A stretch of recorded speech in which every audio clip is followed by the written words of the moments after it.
So in Yeah. 2024. That was stellar. Dude. That was Stellar? insane. Yeah. That was the crazy. No, that was some of the craziest shit I've ever seen. Yeah, in Halo. yeah, he was the greatest Halo player of all time for that event. Like Yeah. ever to ever play the game for the past 20 years. That was the craziest peak. Dude, I don't know. He was a robot. That was the craziest peak ever. Every map that guy was putting out a highlight. Every single map of just something insane that should never be happening. It was insane to watch. Insane. What do you personally think is like the most important part of a coach's role in game? Honestly, that's a great question. I think the most important part is just eliminating anything that could be messing with the players in game and out of game, and just making sure they're mentally in it when things aren't going their way in game.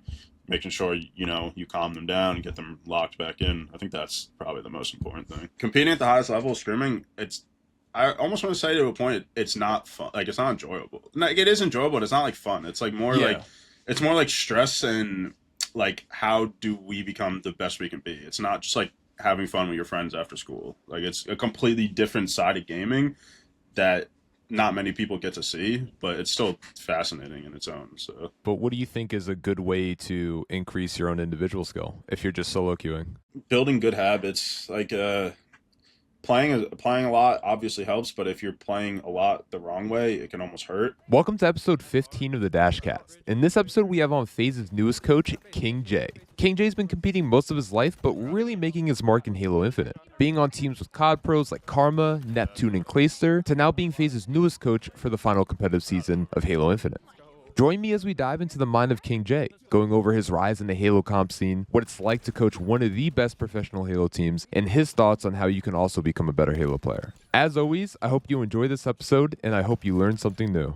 King J, welcome. Thank you. King J, I want to go over your history, right? Competing in the scene, being a coach especially. I want to break all that down. But before I get into all that, I want to know, with the current Halo news going around, this being the final year for Halo Infinite Esports, I want to know your thoughts on that, because when I saw that, listen, I haven't played Halo in like a few years, but I love watching it. I watch every single LAN event. Yeah. And when I saw that, I was like, no, bro, this is my favorite esports title. It's just out the window. I know, it's crazy. Obviously disappointing. Like, I don't think it came as like too much of a surprise. Like we've been on like a downward trend the past couple of years, but still super disappointing. Like you said, it's one of the OG esports. Like you can go back all the way. It's been like 20 years. Like even the MLG days back in like 03, 04, 05. Like you could watch Halo esports. So yeah, I don't know. It's one of the OGs. It's pretty disappointing that it's gone. So I mean, we just gotta finish his last couple months strong. I mean, the way they worded it, they kind of left it like open-ended, like they're gonna be coming back. Like when that is, I guess, kind of up for speculation. Some people think they're just taking a year off, and then maybe we're getting a new Halo, maybe not. We'll see, and then they'll be back HCS. But either way, I don't know. It's kind of disappointing, but I mean, it is what it is. That the scene's been dying a little bit, so like I kind of get it, but it still sucks for sure. Yeah, I'm the kind of guy that likes to look at numbers a little bit, and so one thing I do is like I'll go on the Twitch directory and I'll sometimes like go over the Halo category, and I see that like whenever there's not competition, it only really it's dead. It has like a few hundred viewers, maybe like 1,000 or so if it's lucky. But whenever you have people streaming like Lucid or like Formal streaming scrims, of course the numbers shoot up a little bit. I especially notice that with the esports scene, of course, right? Like whenever you have the esports scene, even though the regular scene kind of seems dead, the actual esports itself, like it's very much alive. You're getting tens of thousands of views. You're getting probably over 100,000 across all platforms when you hit Worlds. What is it about Halo? What is it about the competitive side of it that makes it so fun to watch? I think, well, Halo's unique in the FPS esport category for the fact where all the tournaments are open. Like anyone can show up, anyone can play, and anyone can make it to pool play or to on the stage. And so I think like that draws a lot of people in because it's kind of like more inviting to casual people, or it's not just like geared strictly towards the pros. Like you look at like COD, like CDL, like it's almost impossible to break through and make it on a pro team. Like you can't just show up to a tournament and do it because there's just two separate tournaments with challengers and actual CDL. So I think Halo is unique in that aspect where if you can just show up and if you're actually that good, you'll make it. Like you'll literally get on stage, you'll get in pools, your name will get out, like all that. So I think that is pretty unique, and I think that brings people in. And honestly, I don't know, the going to events, like I said, especially Halo with the open, how they have it open, it just feels, I don't know, it just feels right. Like it's just cool. It's super cool. You can, as a pro, you can walk in and out to the open set, and same thing. Like the open players can mingle with the pros, and everything's all just right there, and it's super cool. Everything's included with each other, so I think that's one of the bigger draws, and I think that's why the esport numbers are higher. And everybody on this planet that has played video games can tell you a story of how they stayed up till 6 in the morning playing customs on Halo 3 or whatever. Everyone has that, so I think that also plays a factor in it. While people might not play it as much now, I think they still enjoy watching it. So, like you said, when HCS has tournaments and the numbers are good, like they are. So again, circle back to the last question. It's kind of disappointing that it's going away, but who knows? Dude, I remember, man, I went to the Halo 4 midnight release. I remember going to midnight releases. I was so hyped. Oh my God, I miss those days. That's what I'm saying. Every gamer can think back to 10, 15 years ago when they're in high school or middle school and just playing one of the Halos with their group of friends until the sun came up. Like, I promise you, everyone has stories like that. So yeah, and like you said too, I think it's like that pool play edition, people being able to come in. Also too, they have to qualify from online tournaments, right? Or can they actually physically just show up to the event? no, so for pool play specifically, you can qualify online, but also every event. So there's 12 spots that you qualify online for, either through winning one of the online cups or just having enough pro points that puts you in the top 12. But then there's 4 open spots to make it 16 because it's 4 pools of 4. So they start with 12. There's 4 open spots, and that's all just from the open at the LAN. You can just show up and get into pools with nothing else beforehand. So yeah, it's that opportunity factor that I think a lot of other esports titles are kind of missing nowadays. A lot of them seem closed off to a certain extent, especially the ones that 100%. franchise. Yeah, definitely. I mean, most esports, like Counter Strike, like that's another FPS. Like you can't just show up to an event and be on there with the pros. Like you can't. You have to either qualify online, or most of them are just invite only, or COD is just franchised, whatever, however you want to look at it. Halo's one of the few where you can literally just show up and make it if you're good enough. So yeah, it's like very community driven. The and like I mentioned earlier too, like I played Halo Infinite for like the first few months that it came out, hit Onyx and stuff like that and ranked. But I haven't really played since, but I've been watching I watch scrims. I love watching it. I've been watching every single LAN event. So it's just like maybe also too, it's just like the rivalry between teams. Like when SSG traded rosters for this year, you had like good the storylines. Good storylines. yeah, exactly. Like the storylines between the teams. It's like, bro, this is gonna be sick. Like Lucid's off Optic. Like this is gonna be dope. There's beef there. You got Trippies trash talking suppress, and it's cool. It's good. All that's good. All that's good for the scene. All that is awesome for the scene. So. Yeah, no, I've always thought trash talk too and like competitive was sort of necessary. To drive up 100%. engagement, viewership. I think a lot of scenes try to filter it a little bit, maybe for the sponsorships. Yeah, I don't know. You might be right, sponsorships, but like I said, as a player and a coach and someone who just enjoys watching esports in general, like any esport, it's so much better when you see emotion like that. Like it feels more engaging and like real. I guess like I don't know. I love it. As a player, I trash talk all the time at events. So it's cool that like in some esports like Halo and COD, it's almost like encouraged. Like Halo, COD is a good one because their actual Twitter accounts will tweet out the trash talk. Like they encourage it to a point. Obviously, you can't get too insane with it, but yeah, I don't know. It's a cool part of it. Halo, there's a lot of trash talk in Halo. So yeah, I remember watching who was it, Killa back in the day? Dude, that guy. oh my god, yeah, no, that guy was crazy.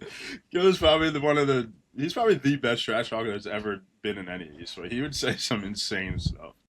Yeah, like you could just find clips of him just like standing up and just screaming at the top of his lungs Yeah, at COD events. just going nuts. But that's people love that stuff. Like, Oh it's yeah. awesome. I mean, if I'm searching that up 7 years later, then they're doing something right, Yeah, you're still watching it to this day. Killa scream like a train. He's like wooing. Yeah. It probably has like millions of views right now. So Oh, for sure, for sure. Do you think Halo will always have a comp scene, like any Halo that comes out? yeah, 100%. I think the game almost feels like it's made with comp in mind. Like it's a priority. Like some games don't kind of take that in aspect, and then it's up to like the community to kind of like form their own like rule set or mat or whatever. But Halo is built with that in mind. Like it's at its core is supposed to be a 4-on-4 like competitive game mode, and you can tell that by you can tell the devs understand that, and they have their own separate pro team that tweaks and makes everything. It's like filled with ex pros and stuff that make sure everything's really good for competitive. So yeah, I think every Halo that comes out will have a comp scene, and even like you see it in other Halos, and we're going to see it next year since HCS won't be around. This isn't the first time. It's happened towards the end of Halo 5 where HCS kind of bailed out, but there were still tournaments all year long. Like grassroots tournaments, other organizations step up and do it. We're going to have that next year. I'm sure LVT is going to, I'm sure, do a bunch of stuff because that's what they're already kind of doing now. So there'll always be, that competitive aspect in Halo. That'll never go away. No, there's no chance. Yeah, and that's what I respect about community-based tournaments is like they kind of fill that gap a little bit when the main tournament doesn't. Yeah. I want to get into your history a little bit, or actually a lot of it. I want to talk a lot about your history. So tell me, when did you first get into Halo? So I've been playing games my whole life. When I was 3 years old, my mom was the best Super Mario player I've ever seen in my life. She had every level memorized like the back of her hand. She everything. So growing up, video games has always been in my household in my life. I remember I started on Call of Duty. Call of Duty 4 was one of the main games I played my whole childhood. I remember I went over to my friend's house and he just got an Xbox and he just got Halo 2. So we were playing that, and the first time I played Halo 2, I could just tell I was addicted off. Like, it was so bad. I remember literally that day we went to his house playing Halo, and as like a 11-year-old, 12-year-old kid, most kids are just like, riding their bikes around town or whatever. So I remember my group of friends, we were done playing Halo, and they wanted to go out and play basketball. And keep in mind, I'm at my friend's house, and I was like, I'm not like I'm staying in your room. Like I'm staying, and I'm like, you guys can go play basketball. I will be playing Halo 2 for the whole day. Like, I'm not leaving. And I did. I swear, I stayed in his room by myself and just played Halo 2 the whole day. So that was the first time I played Halo, and it was, oh my God, I loved it so much. And then I remember I went home.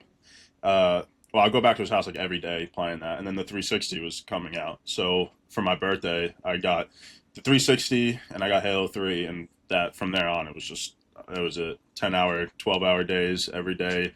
All I could think about in school was coming home and either playing Call of Duty or Halo 3, and then literally all weekend. So that I never like Halo 3 was more, I guess I like played with my friends. I never like took it serious and like competed. Call of Duty was always that game for me. Like with the competitive itch, I got out in Call of Duty. I went to Call of Duty lands my whole childhood. I remember when H5 came out, my best friend is Snakebite. Obviously, if you know Halo, you know who Snakebite is. We grew up together, same town and everything. So I remember when H5 was coming out, he was like, why don't you try to play like Halo competitively? Like, you have an in, me. Like, I'm obviously like, and that's one of the things with esports. Like, no matter how good you are, it almost comes down to like who you know and like to get your name out. That's just how like business works in general. So I remember H5 was coming out, and I was like, all right, like let me give it a shot. So like for the first couple of weeks of H5, I was like taking it serious, and then Black Ops 3 came out, and that's my favorite Call of Duty of all time. So I kind of like ditched Halo 5, which PJ Snake, I was like, oh, what are you doing? Whatever. Played that, and I remember. So then now this Halo Infinite is coming out, and the same thing. I had the same talk with PJ. He's like, why don't you try competing in Infinite? Like, it's kind of impossible to get your name out in COD, but like in Infinite, I can help you, whatever. So Infinite came out, did that. I remember the very first online tournament. Actually, I played with Clayster, Karma, and Neptune. So all Call of Duty people, huge Call of Duty pros. But we played the first Halo tournament. I think there's like 250 something teams, and I think we got like top 24, which is crazy, especially for like COD kids. So beat a couple Halo teams. That got my name out there, and then literally that week, like the first week after, I signed my first like pro contract where I was getting paid like salary with BBG for I was teaming with Nemesis, Nebula, and Mines on BBG. So like that was the first time I really, obviously I guess made it. Like I signed a contract, I was getting paid like to play Halo, which is just the craziest thing ever. So Infinite is really like the first Halo that I took serious and tried to compete in, and obviously, I mean, overall pretty successful. So Yeah, I mean, you're living like every gamer kid's dream, signing it's that, crazy. right? Like that's insane. I remember, oh my god, I remember like, so I remember like the months leading up to it. My fiance now, she wasn't my fiance at the time, but I remember telling her like, I'm really going for this. Like, so we might see each other less, like, because we didn't live together at the time. Like, we might be doing, shit that we usually do. Like, we might not be going out as much, but like, I think I can really do this. So I'm gonna have to like try, because I'll never be able to live with myself if I don't. So just grinding my ass off and getting that contract.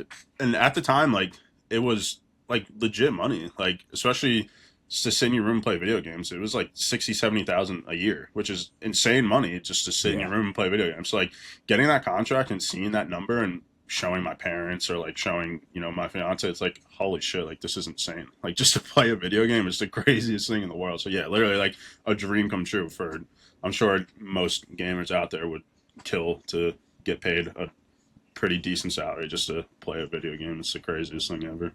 But yeah, I mean, people make less than that, like doing jobs that they hate, Yeah, absolutely. So, Absolutely. and it's a job that you freaking love. Like, who wouldn't love this? I know it is a lot of work, but it's not like I would never trade it for anything else. Like it's a more work than people think it is, but that doesn't change the fact that at the end of the day, you're just playing a video game. Like it'll be a 9 to 5 every day of the week. So yeah, it's insane. But yeah, I mean, and I think it all kind of depends what you're passionate in. I mean, obviously there are people out there that do really enjoy what they do, like their 9 to 5s. If you can get paid to do something you love, then that's life right there. Like you've completed life. So yeah, no, exactly. But I think you hit a really good point. Is a lot of people, especially ones that don't have experience competing or doing content creation or anything like that, they don't realize how much time that takes.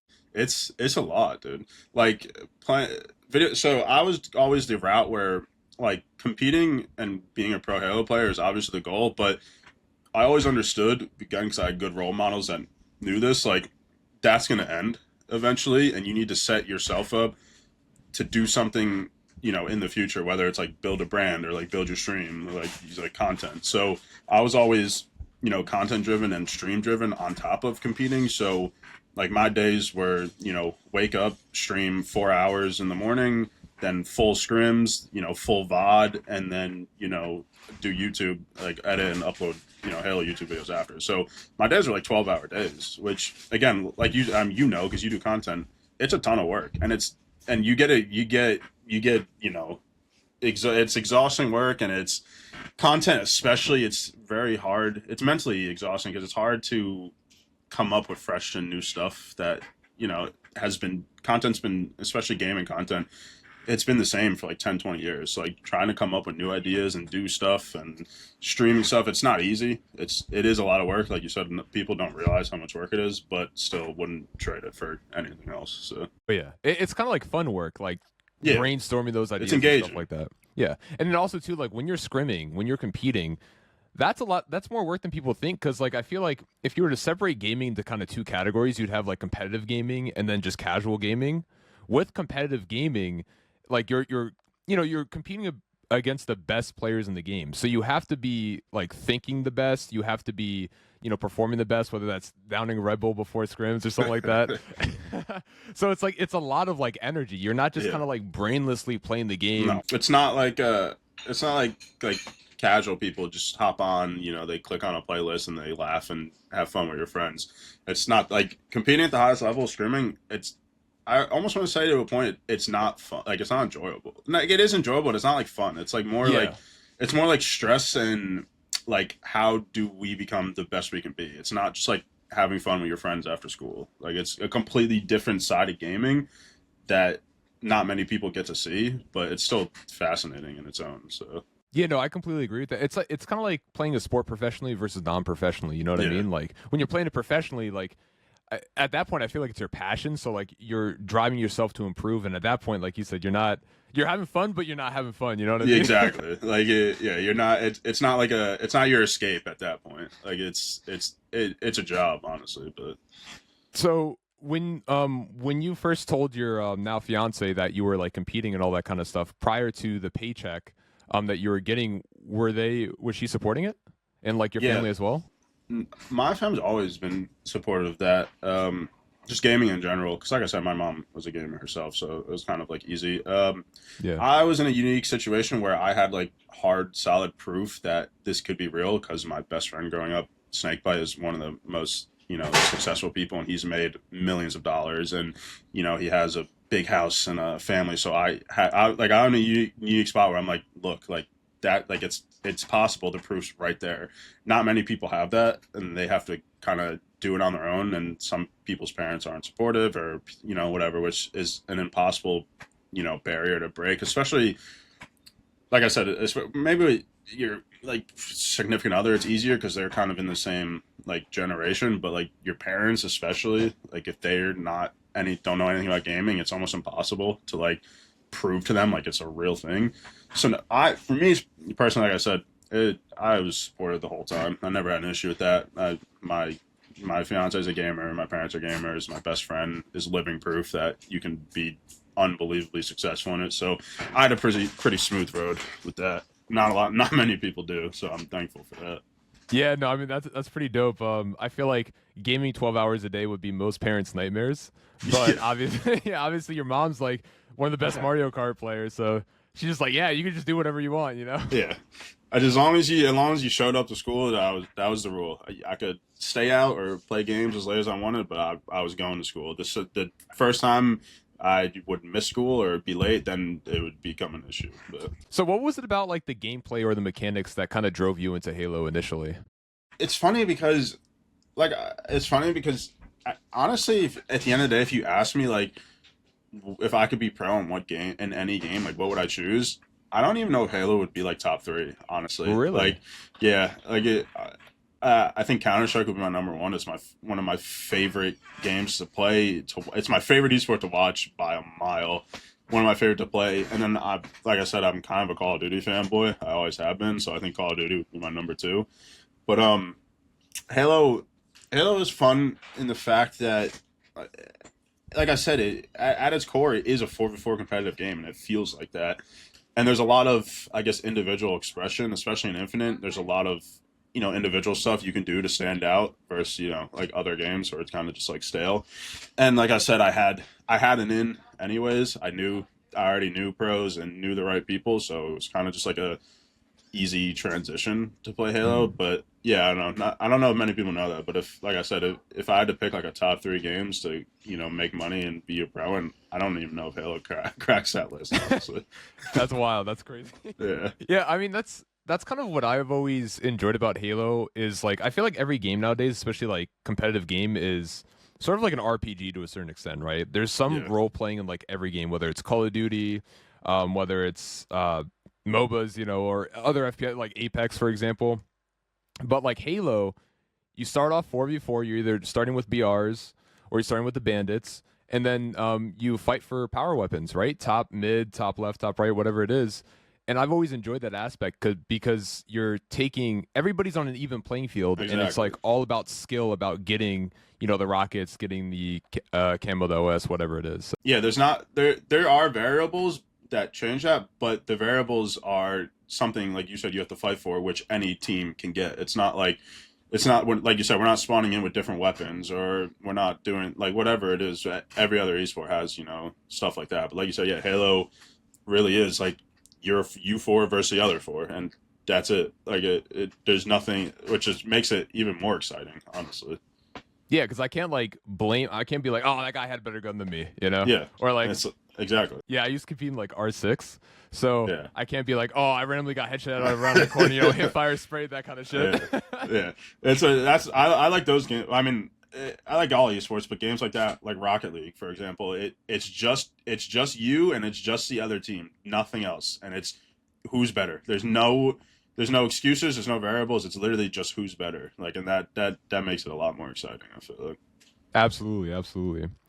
Do you think any of the initial aspects of like that made Halo have been lost with the newer releases?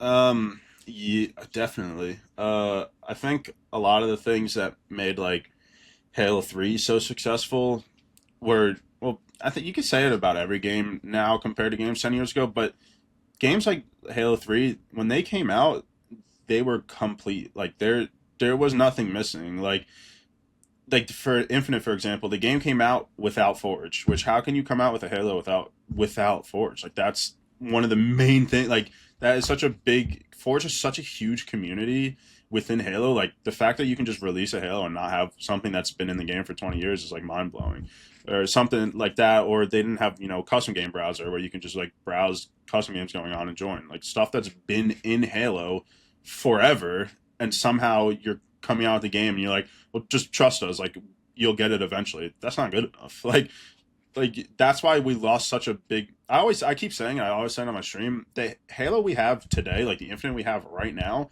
is really good. If this was the Infinite that came out 4 years ago, there'd be some the conversation would be different. The viewer base would be huge, the player base would be bigger, HCS might not be going away next year. But unfortunately, by the time we hit the point where this game is super good, we've just lost so much player base that it's just impossible to get back. So yeah, I think it's missing. I think it's missing that I guess you say like the magic, like the it just doesn't feel like it was made with like I guess love. I don't know. Yeah. It like kind of sounds weird to say, but like it just feels like it's lost its like magic and charm to the community. I guess. Yeah, it kind of feels like they were being a little bit greedy with the development. Yeah. I feel like every game, not every game, I feel like a lot of games nowadays kind of have that to a certain extent. Like, I don't know if you're familiar with Smite at all. A little, not enough to like talk, like be knowledgeable on it, but I played it a little bit. Yeah. Yeah, so like the Smite 2 beta came out like about a year ago at this point, and it was Yeah. horrible. It was Yeah. terrible. But now the game actually like feels pretty playable, like you said, with all the additions that they've added. But it's Yeah. already lost so much of its player Yeah. base, It similar sucks. to Halo, that it's Yeah. like these people aren't going to return, right? No, like I said, if this Infinite, if the Infinite we have right now, it was the Infinite that came out, I can't even imagine how. I feel like the game would be huge right now, but Yeah, what can you do? exactly. You can complain at the developers. That's, Be like, yeah, yo, that's Halo. about it. And just Ben, they ain't gonna listen. Yeah. What was your first event? And I know you talked earlier about your first event a little bit, but could you kind of like expand upon how that was for you? And that was an Infinite, right? Like you said? Yeah. Well, I've gone to like Call of Duty lands, but nothing like crazy, and not as like a professional player, like getting paid. So the first Halo Infinite LAN I went to was the opener, HCS Raleigh in Raleigh, North Carolina. And holy, oh my god, what an experience! Dude. Like going, like being so invested in esports, but like actually getting to see it live is such an insane experience. And like having people like come up to you and like ask you for autographs and pictures, it's like, what the fuck is going on? Like I'm just a Yeah. kid playing a video. Like what do you like? It's the craziest thing ever. But oh my god, what a fun time! I actually won the Astro like breakout player of the tournament. Was my first tournament, so I was like, holy shit, this is fucking crazy. I had to go on like the main desk and like talk in front of the whole crowd and the whole stream. I was shaking and about to pass out because like I just not good at those sort of things. Glad I got to do it. It was awesome. But yeah, it was one of the craziest. It was such a good time. Like good memories, good experience for a first event. Like all that was amazing. I mean, we only got like 16th, which isn't the best, but like my first event, 16th out of 256. Like I'm like, I mean that's. I mean, I'll take it. Like, it was pretty cool, and like everything else that came along with it, I mean, it was awesome. So Yeah, I mean, like you said, you got Astro breakout player. Like, I'll take yeah, it. dude, I got won that. Astro sent me like a bag, like a headset Oof. stand. I'm like, oh my god, dude, I'm living the life, man. This is awesome. This is crazy. Oh man, dude, that's so sick. That's so sick. Yeah, it's something that like you think it's something that every gamer should experience, even if they're not competing. Like just going there, Yeah, being a part of the oh, crowd. 100%. Like just being in that atmosphere, surrounded by people that are like minded, like yourself, when it comes to video games. And yeah, I think everyone should experience an in-person event at least once, no matter what game it is. Like there's so much fun. There's so much fun, dude. So much fun. And I'm sure like Halo might not even put on like the best show compared to like you look at like Counter Strike or something. Like those are unbelievable. I would kill to go to a Counter Strike tournament. Like I feel like everyone should, yeah, go experience it once and just see, I guarantee you're gonna love it probably. So Yeah, and I feel like dream hacks are probably really good to go to, just because they yeah, have so many different kinds of games there. yeah, you can just bounce between whatever, Counter Strike, Call of Duty, Halo, whatever you want. So Out of all the events you've competed in, which one was your favorite? definitely Worlds, just because I never in my life dreamed I'd be able to compete at a fucking world championship. So the fact we qualified and got to go was the craziest thing. And that was 2023 Worlds? Yeah, 2020. Yeah, 23 Worlds. Didn't do that good and didn't do as good as we wanted. But even just being there and qualifying is just the craziest thing. Yeah, I know, because like growing up watching all the world championships, like you could say the same thing about sports. Everyone like imagines them, being playing in a Super Bowl or playing in an NBA Finals, or if you're a game, like everyone that watches anything competitive, you always growing up imagine yourself at one of those.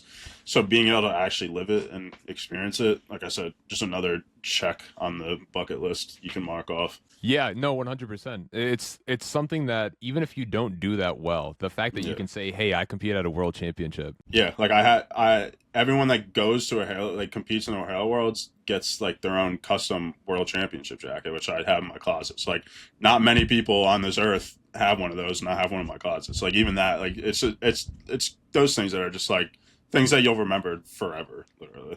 Oh yeah, definitely. Never sell that. Never sell No, that. absolutely. That is going away in the closet. Yeah, Shit, I would even hang forever. that up. Like I'd like Yeah, frame that frame it. maybe. Yeah, honestly, it's a 100%. good. It might have to. What was your favorite? What's your favorite part about being a pro player?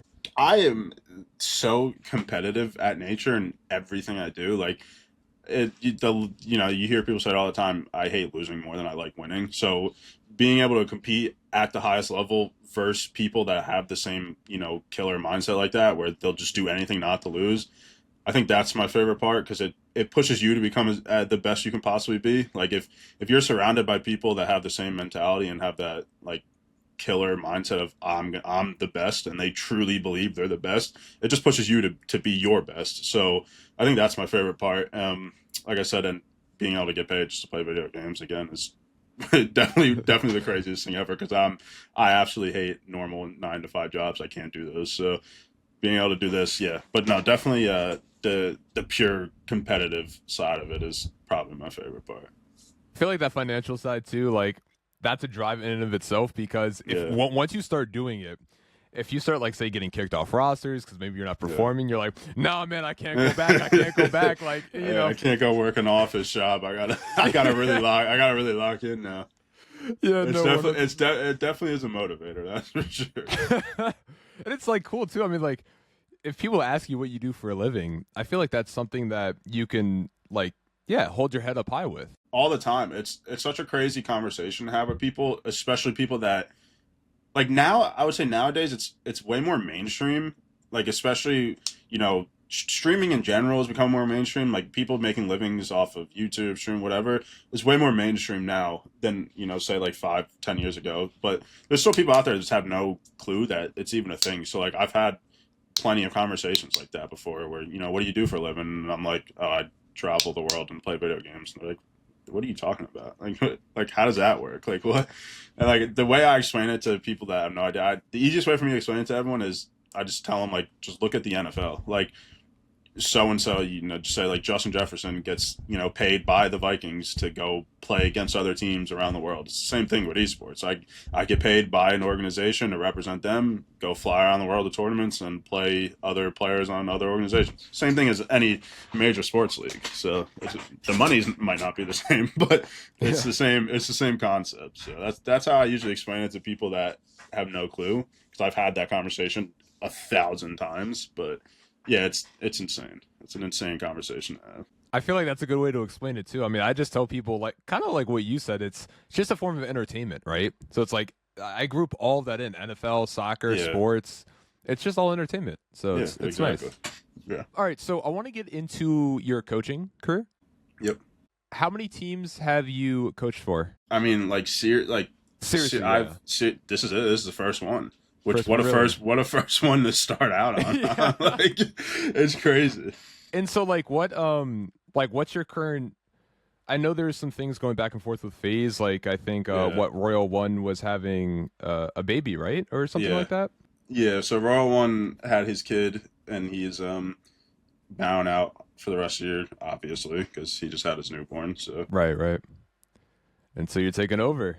Let's go. yeah, I mean, like I said, what an insane first coaching job, just straight to the top. Like, Yeah, dude. but I like I mean, said, sick. Snakebite has been my best friend since I was 13, so it's just makes sense that I ended up over there with him, and it makes it a lot easier, honestly, having him there. So, Yeah, definitely. Hey, listen, this is the last Halo Infinite Worlds. Like gosh, you guys gotta win. dude, if oh my god, I was. It's so funny you say that because I was just talking to him on the phone today, and he was just like, "Imagine we win worlds together. Like, what a story! Like, how insane! Like, how insane would that be? Like, it'd just be the craziest thing ever. So, that's the goal. We're gonna get there. So, Hell yeah, no, I'm gonna be rooting for you guys. appreciate it. Transitioning from professional play to coaching now, how has that transition been for you so far? Does it feel different? Is it maybe less chaotic than competing? It's there's pros and cons. I've always done like individual coaching. Like as a pro, I've always, done like coaching on the side, like one-on-one coaching with people who want to get better. I've never really coached a team, but it's always something I enjoy doing. But like I said, there's pros and cons. Especially like coaching those guys on Phase, like they're all champions. They're all the best at what they do. So it's really cool to see the work ethic and see what they put in and everything that goes into winning. Uh, there are cons though, because like I said, at the end of the day, I'm a competitor. So when things aren't going good, and as a coach, you can only control so much. Like the amount of times I want to just grab a controller and be playing instead of coaching, it happens all the time. But like I said, I at this point I'd rather coach, a team like those guys who can actually win versus me competing and placing like 12th or 8th. So there are differences. There, like I said, pros, cons. Some days I would rather be playing than coaching. Other days I really enjoy the coaching, but you can't be one going to events with the mindset of we can actually win this and like it being legit and also having my best friend right there with me. You can't beat that. So No, that's like you said, that's gonna be a storyline to remember for sure. absolutely. So I know coaching in Halo is actually a lot different than other games, other titles, because you actually, and correct me if I'm wrong, but you actually get to like voice while the game is being played, right? Like you actually get to calm timers and all that kind of stuff. Yep. You're there in the middle of it. Yeah, and I think that's kind of sick. I mean, like I know you said that, you kind of miss not you kind of miss playing a little bit, but the fact that you actually get to be in the game with them, and compete and all that kind of stuff, I think is cool. Or calm, sorry.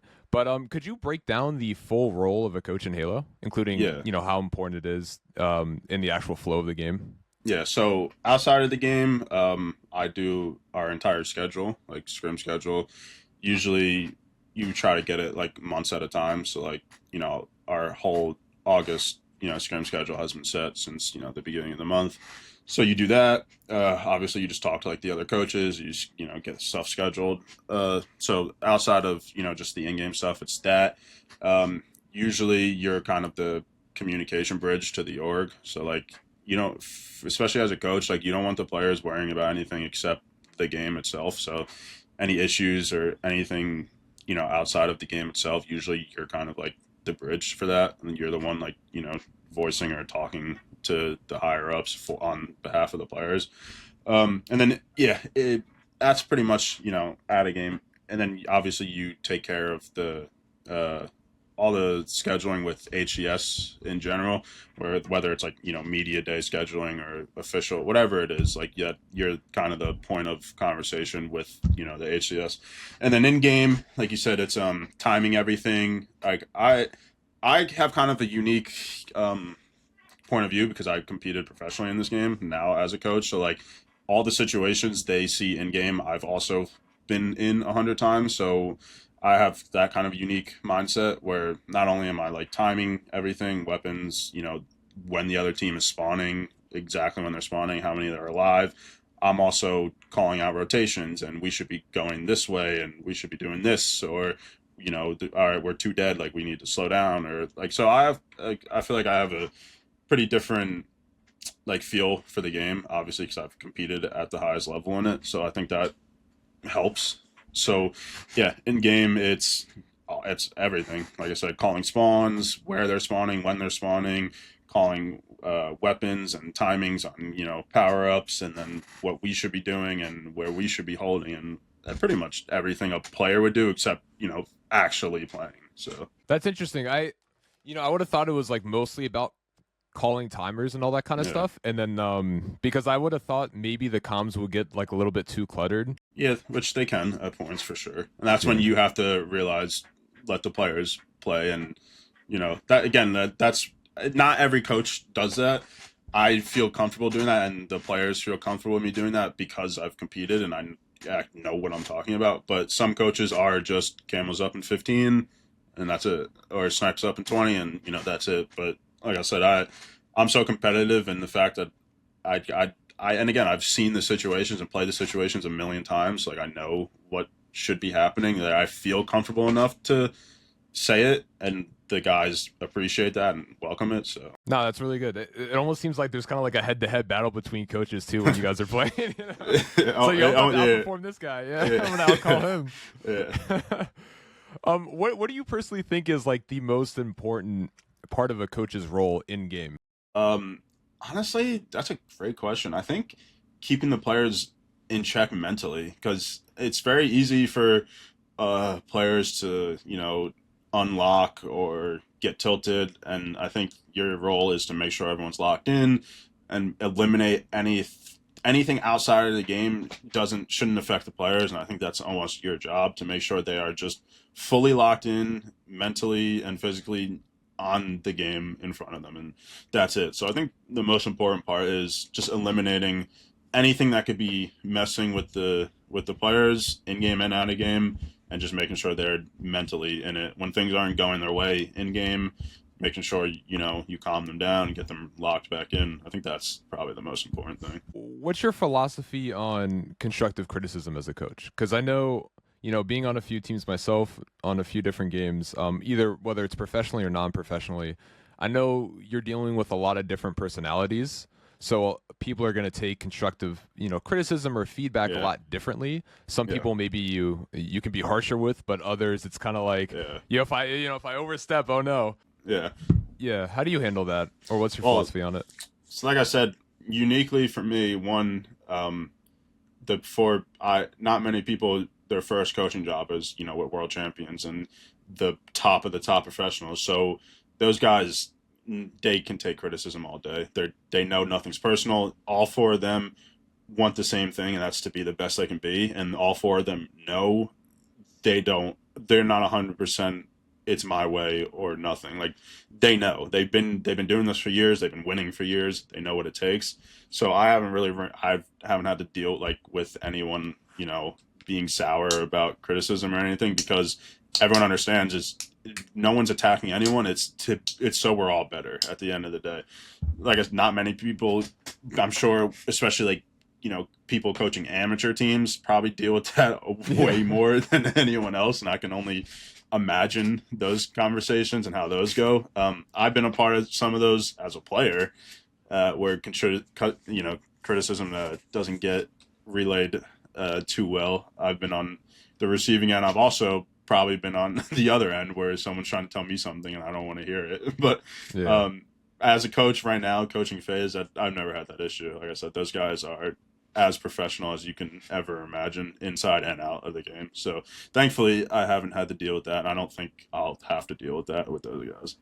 Yeah, and if you do have to deal with it, it's like, yo, Snakebite's playing perfect. He's over here. I gotta talk to the rest of you three. Yeah.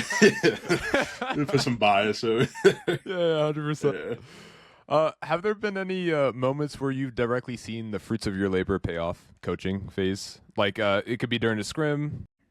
I mean, I don't want to I don't want to take credit because those guys, what they're doing is them. Like Yeah, they've been on an upwards trend, and people will say when I took over coaching, they got better. That's all them. It's 100% all them. I can say and go over stuff as much as I want, but at the end of the day, it's those four guys in the game when they're playing, and it's those four guys. It's them. I haven't really. I mean, like there hasn't been any like specific moments that I've been like, oh yeah, like that's cause I'm here.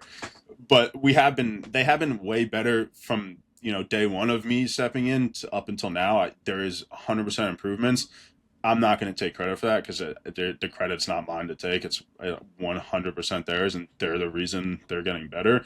But no, I don't really think there's ever been like something where I'm like, oh yeah, like that's me, like that's the coach right there. Like I don't think so. So Well, I feel like too, I feel like you got to give yourself at least a little bit of credit because even if they're the execution behind it, I feel like in some cases you're probably the idea. If you're like looking yeah, at it, analyzing the game, you're like, oh well, maybe we could kind of do this a little bit better. They yeah. execute I upon mean, that. that's a good question because there are like there were like specific plays or situations that we went over in VOD and like my kind of explanation and why this is bad and what we should be doing, and then seeing that situation play out in the next couple weeks and then them doing the changes and it working, like that's like okay, like it's kind of like validating the fact where like okay, that like I was right. And it's again, it's a unique situation because when PJ first asked me to coach, the first thing I thought was like, what could I possibly help you four with? You four are all champion. Like, what could little old me possibly have like? How can I help you guys improve? Because like you got like at the end of the day, you guys are way better than me. So like, but being with them and them at telling them like we want your opinions in and out of game, like all that is super validating, and going over stuff in VOD and them actually implementing other things that they weren't doing beforehand, I guess would answer your question where it's like okay, like I said, it's validating and almost like I almost kind of had like imposter syndrome when I first started because like I said, like how the hell could I possibly help you guys? Like it makes no sense. But Yeah, I mean, well, it's kind of like what you said, right? Like nobody's a perfect player, and I yeah, feel like it's always nice to have an extra set of eyes, a especially hundred one percent. that's like not because like when you're playing the game, you're kind of hyper fixated on your POV. Yeah, So like there's gonna be things that obviously you just don't see. So if you have yeah, someone that's kind of like looking at everybody's POV, I'm sure you're probably in Discord like watching POVs and yeah. stuff. So like when you're actually like doing that, you get to see stuff and be like, oh well, this is why he didn't flank because of this so and so, Yeah, right? you get a unique perspective, like you said, of seeing everyone at once. Versus when you're playing, it's just you, and you might get frustrated or you might get tilted because you don't understand what someone else is doing or what situation they're in or why they can't come do this when they're in the middle of whatever it is. Like you said, hyper focus on you being the best you can be as a player. But yeah, as a coach, being able to see all four and see exactly what's going down on the map at the exact same time as when Lucid's doing this and then Snakebite's doing this and then how it works together, it is a super unique perspective. All right, so I want to transition a little bit to this is mostly for players that are trying to get better at Halo. Obviously, we talked about esports, Halo esports kind of dying at the end of this year, but there are going to be community tournaments. I know people want to compete in those, and of course, people also want to compete in the next Halo whenever that's released. So, I think players are always trying to get better. I wanted to ask from your personal experiences, how did you become King J? Like, what was the process that took you from a base level player to one whose insights are appreciated by teams like FaZe? Well, when I first started competing, I was individually just trying to. That's all I cared about was me being as best as I could be, like at the game, raw. And then over the course of a couple years and different teams and different players, I slowly started to realize like what matters the most about and being trying to be the best player you can be is how well you are with the team. And like at the beginning of my career, I didn't care about that at all. I just cared about how many kills I could get. Like I could just be the best I could be. And it's funny because like it almost is the opposite. And when you try to do that, it almost does the opposite effect. Versus if you do the right things and you play as a team, everyone looks better, including yourself. So like it's funny how it works. So I think over the course of playing with certain players and certain teams and the teams I had more success in versus the other teams, it's very evident that the team is the most important thing and how well you can play around certain people, build chemistry, and be an unselfish player is the most important thing in the world because that will just lift not only you up but the team as well. So, And you think that's like a trap a lot of people fall into? oh, 100%. Like everyone just cares about stats, and I trust me, I've been there. I know, like Me too. Me it's too. if yeah, it feels good opening up the scoreboard and seeing like 30 and 10, but at the end of the day, like it, there's at the end of the day, especially in this game, the skill gap when it comes to the top, all the top players are good. If you're a pro, you're nasty at the game. What separates you from anyone else is how well you can work as a team and how well your team can play together. Like that is the true skill gap especially at the top of the top. Like so, yeah, I think one of the most important things is just chemistry. It's like especially now you see all the AM teams like after every event or after every online cup they're switching rosters or they're trading out force, and it's like you need to stick. You need to find four that you like, that you get well with in and out of game, because like it's important to get along with people outside of the game too, and stick and build chemistry. And I promise you'll get better. Like people want to trade fours or switch teams around and they're just looking for instant success. It's just not going to happen. Like you just keep resetting yourself to like baseline instead of just building, building, and building. I think that's what's important. How do you know when like enough is enough though? Like how do you know, is it a couple of events? How do you know if something's just not working out and you've given it enough time? I think especially for pros, I think you kind of have a good feel of where your ceiling is and when you've hit your ceiling, and you can kind of just tell like no matter how hard we keep going at this, it's just not like something's just not working. Like I think I don't think there's a specific thing that happens and it's just like okay. I think it's just kind of like a feeling thing. Um, for me, like I think my longest like four that we had, I think we were together almost the whole year, and like towards the end of it, people just weren't getting along outside of the game. We're just kind of getting on each other's nerves, which would just translate in game to people kind of going at each other, and our placements were just plateaued. Like we weren't getting worse, but we also weren't getting better, but we were also fighting more. So outside of the game, things were getting worse, and then that's when you kind of realize like something's got to give. Like a change has to happen just for the sake of our sanity. So we just stop hating each other every single day we get on. So I don't know. I think there's probably some things that happen where it's like, okay, changes need to happen. But for the most part, I think it's kind of like a feeling thing where you can kind of just feel it out and tell like it's just not going to get better. Yeah, I mean, actually, you just kind of brought up a really good point, and this kind of leads me to my next question. What do you think breaks up teams more? Do you think it's like personal issues within the team, or do you think it's actual like, hey, this guy's not good enough, let's try to switch him out for somebody else, that kind of thing? I would say option two, probably. Okay.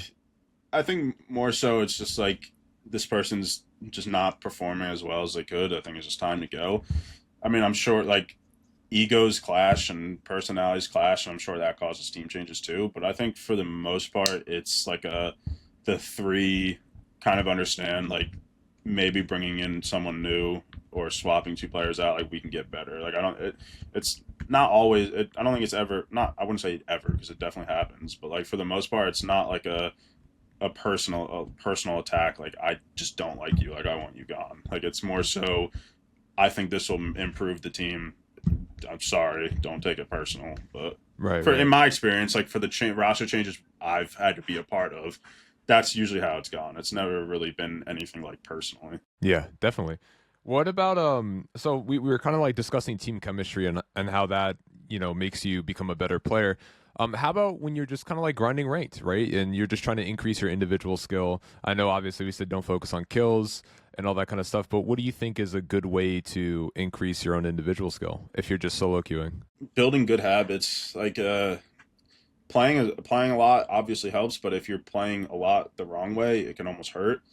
Uh, I always tell people, like, because people come to my stream, like, and I kind of ask that same question. I always tell people, don't like.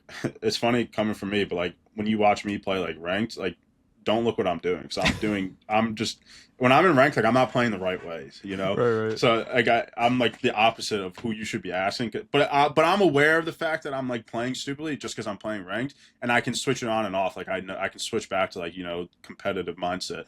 But I think playing and building good habits, even if it's just ranked, is the best way to get better because you're gonna at the end of the day when you're like in the heat of the moment, you're gonna fall back to what you know and your habits. So if you spend months, even if it's just in ranked, building good habits and knowing how to play around your team even in ranked, you're gonna fall back to that when it matters the most. It's like that's just what you know. So I think building good habits, again, learning how to play around your team, even in ranked, even if, like mics aren't on, you could still play around your team and still figure out how to make plays that kind of either set up your teammates or you're thinking steps ahead instead of just like the kill. Like you need to be thinking of other things. And I think if you can do that, and like I said, build good habits, then you'll always fall back on the good habits you build, which is a really good base to have. Yeah, and I mean, I totally agree with that. It's kind of a it's kind of like building that muscle memory, like you said, like building good habits, Yeah. because you know if you have to think about a play and the other person can do You're it just already like a that, step behind. right? Exactly. But then you build those good habits. It's like, hey, I don't have to think about it. It's just kind of naturally occurring to me. Yeah, exactly. What do you classify as like a good habit? Like not over challenging, like Yeah, just not yeah, like not over challenging, a good one. A lot of people think I'm probably victim to this too. A lot of people assume like just because you get into a fight, it doesn't have to end in me dying or the other person dying. Like you can put a couple shots down and just live, and like you've done your job. Or if you're in a good spot, not leaving a spot to go chase a kill. Like that's something people do all the time, where you're in a power position and you leave it to go chase a kill. It's like, okay, you might have went and gotten that kill, but you just gave like the map up to the other team. So it's like, did you really win? Like, so stuff like that. It's very little things, but in the grand scheme of things, those little things mean more than you could ever imagine. So, and again, it's like a feel thing, and it is like a muscle memory and habit thing, where if you just work on it and kind of train yourself to do those things, like you said, it'll just come natural when it matters the most. And you said it perfectly. If I'm going to make a play and I have to think about it, I've already lost, because it's like the person I'm going against is just doing it. They're already a step ahead. So, and it's like you said, all those little things add up and they add up into one big thing.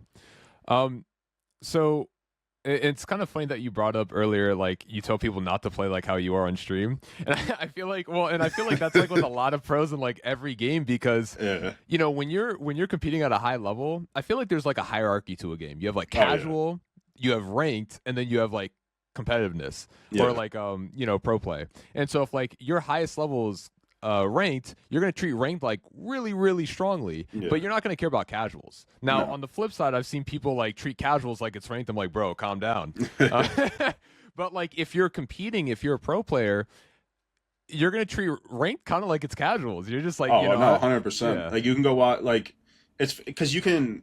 It's funny because like you go watch like Lucid or Formal, when they're playing ranked, they can do whatever they want. They're so good that no matter what they do, it's gonna work, because you're just playing against people that aren't as good as you. But when you get back into, you know, scrims or tournaments and you are playing against people as good as you, the things you're doing in ranked aren't gonna work. Like pros know how to take advantage of any situation. Like you can't just bail yourself out by being good at the game, which every pro does the same thing in ranked. They just run around and get kills. Like they're just better than everyone else. You can do whatever you want and get away with it. That's why, like I said, I tell people like, don't, like when you see me playing ranked like that, don't take notes. Like because you shouldn't be doing what, like I promise you shouldn't be doing what I'm doing right now. Yeah, no. You put on your notes list, don't do, and then it's just Don't like do- everything exactly. you're doing. Yeah, exactly.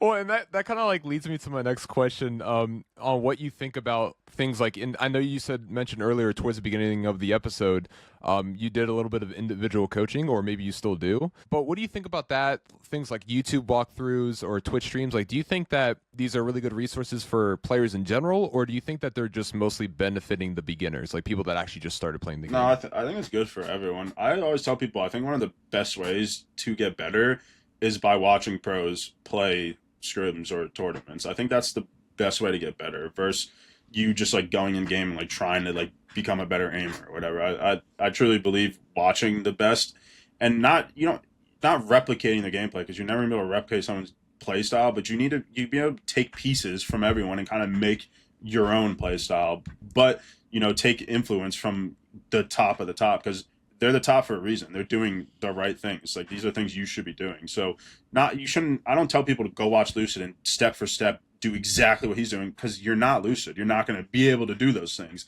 But you can still learn and take pieces of it from anyone. And it's good to watch different play styles. Like you can watch people like Lucid and Frosty, who are just slayers and just the best slayers, or you can watch people like Eco and Ryanoob, who are just super smart and just never make bad plays. Like you should be able to watch like everyone and be able to take pieces from everyone and kind of form your own playstyle that works for you.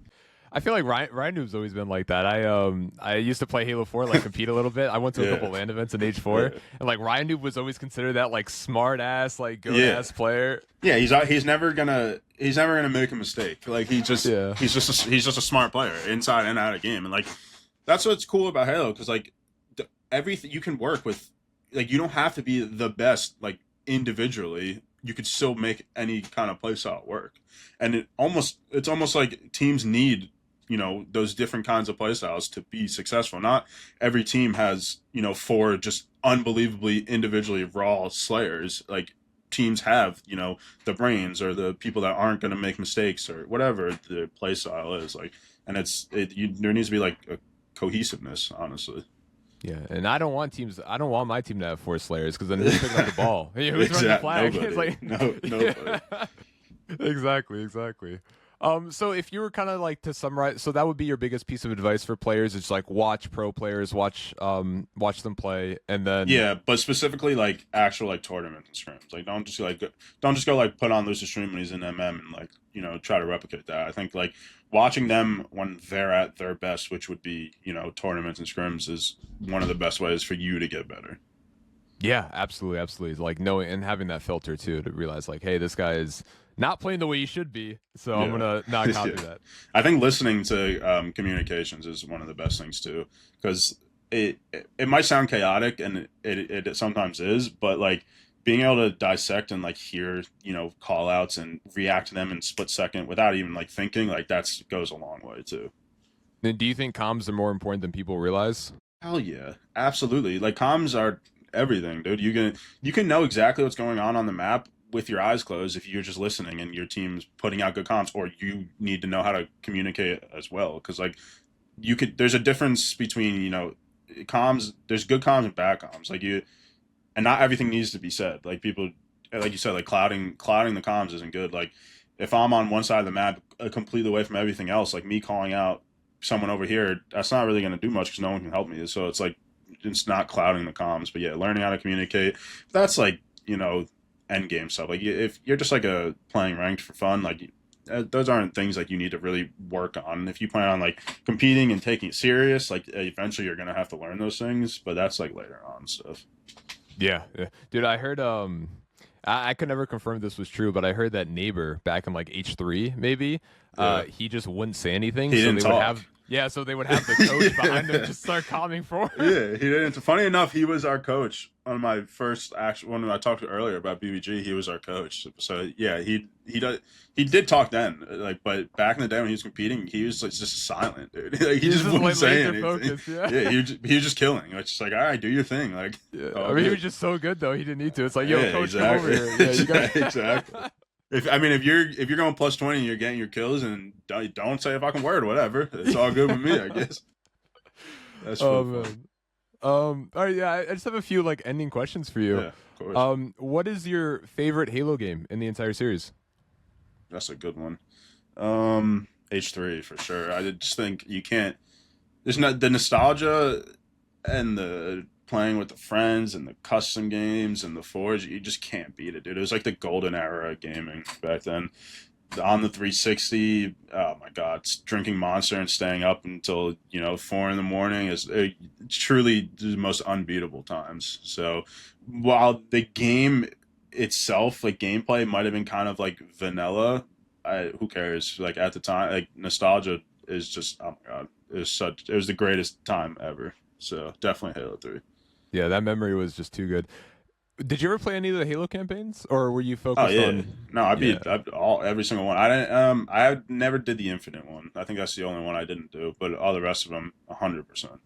yeah, dude, I met some people like while I was like playing Halo, and they had never played the campaigns. I said, "What are you doing in my Dude, the ranking?" Halo campaigns.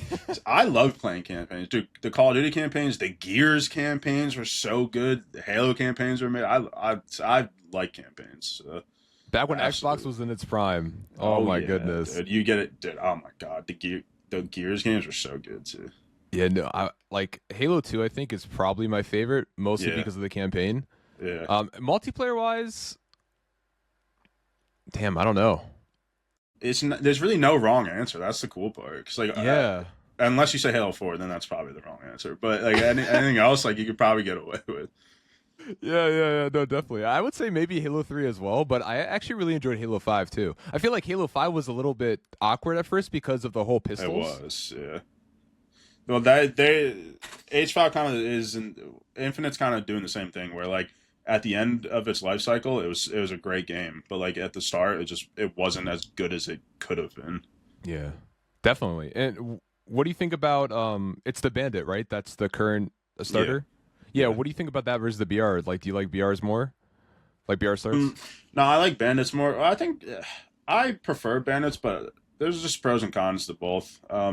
I think the Bandits better for individual like expression. Like you can like the individual skill gap kind of shows a lot more with the Bandit, so I like that. But I don't know. There's pros and cons. The BR, I wouldn't like. Honestly, I wouldn't care which one was a starting weapon. Like some people kind of sway one either way, like super heavily.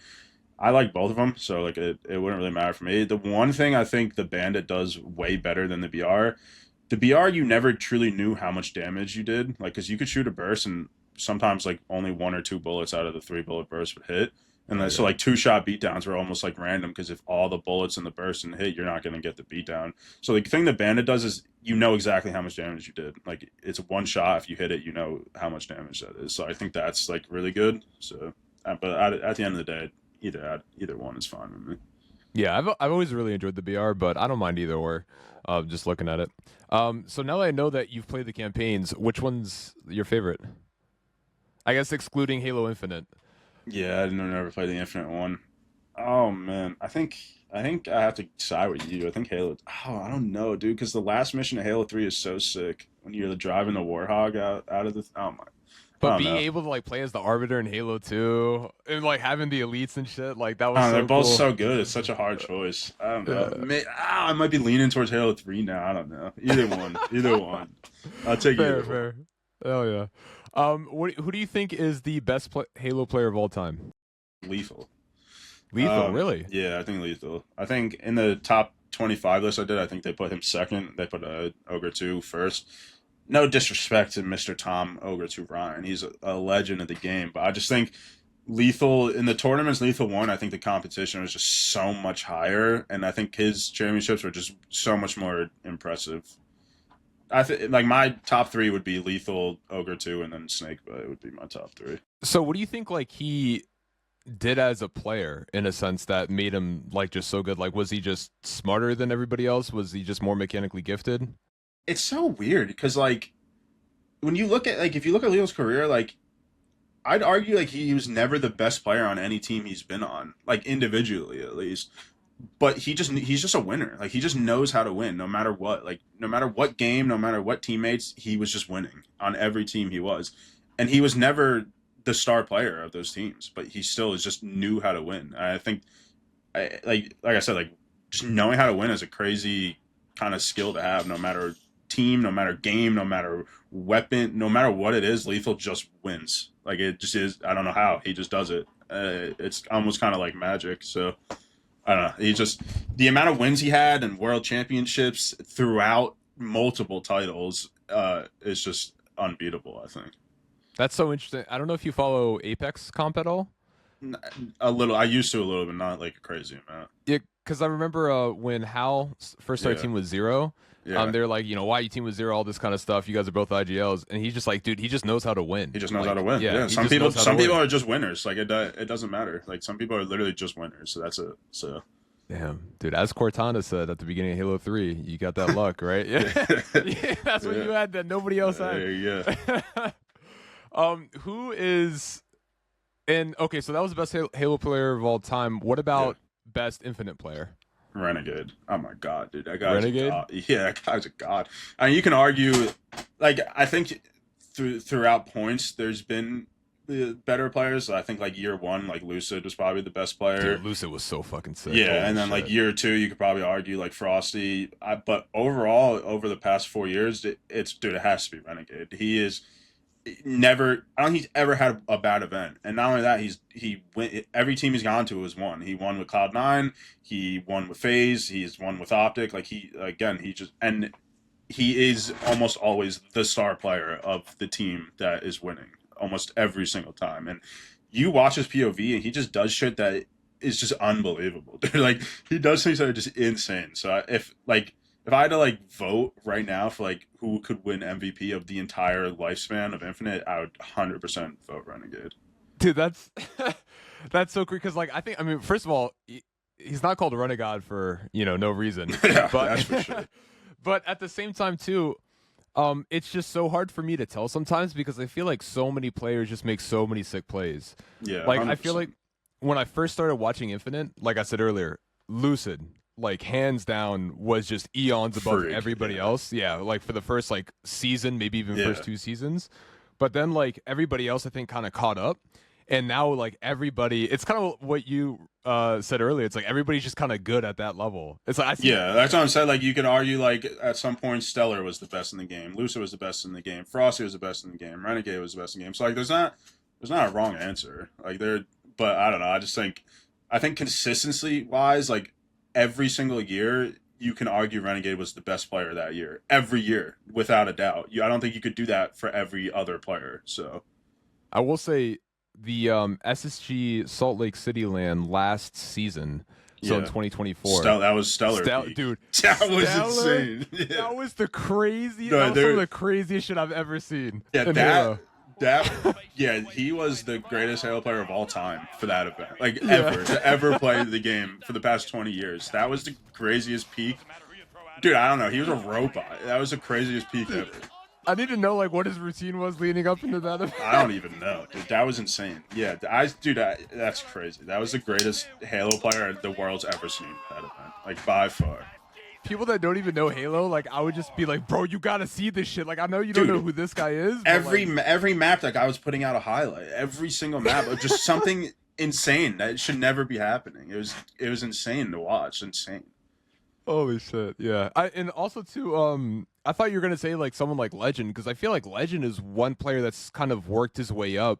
Yeah. Onto because he used to be on Quadrant and then he kind of went to the States, worked his way up, and that kid's insane. Yeah, I mean, I think it kind of sucks because I think like if Infinite was still, so we had like next year, we had like a couple more years, I think you'd be able to argue Legend or even new players like Last Shot if they had more time. I think you could argue are the best in the game. But for what we've had up until day one up until now, like I mean I don't think Legend right now you can argue is the best in the game. But I don't think you could argue that 3 years ago when like I said, for the whole entire span of Infinite, yeah, I would have to give it to Renegade. If you ask me, like, right this millisecond, yeah, you could argue Legend, you could argue Last Shot, Frosty, Renegade, Formal, but for the whole lifespan, I gotta give it to John, Renegade.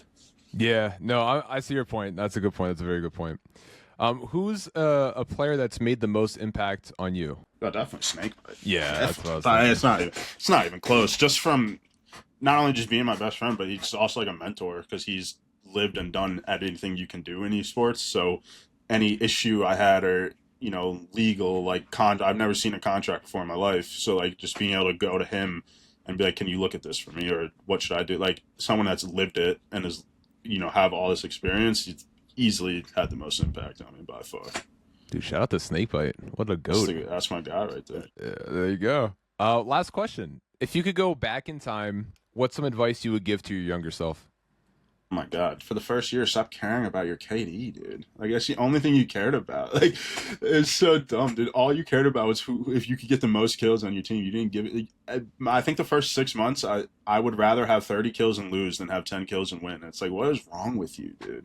So I think I would tell myself that, like, start big. Be a better teammate. Like, be a better teammate, please, because it'll go so much farther than you could ever imagine. Hell yeah. Well, dude, King J, thank you so much for doing this with me, man. I really Of appreciate course, it. it was fun. Thank you for having me.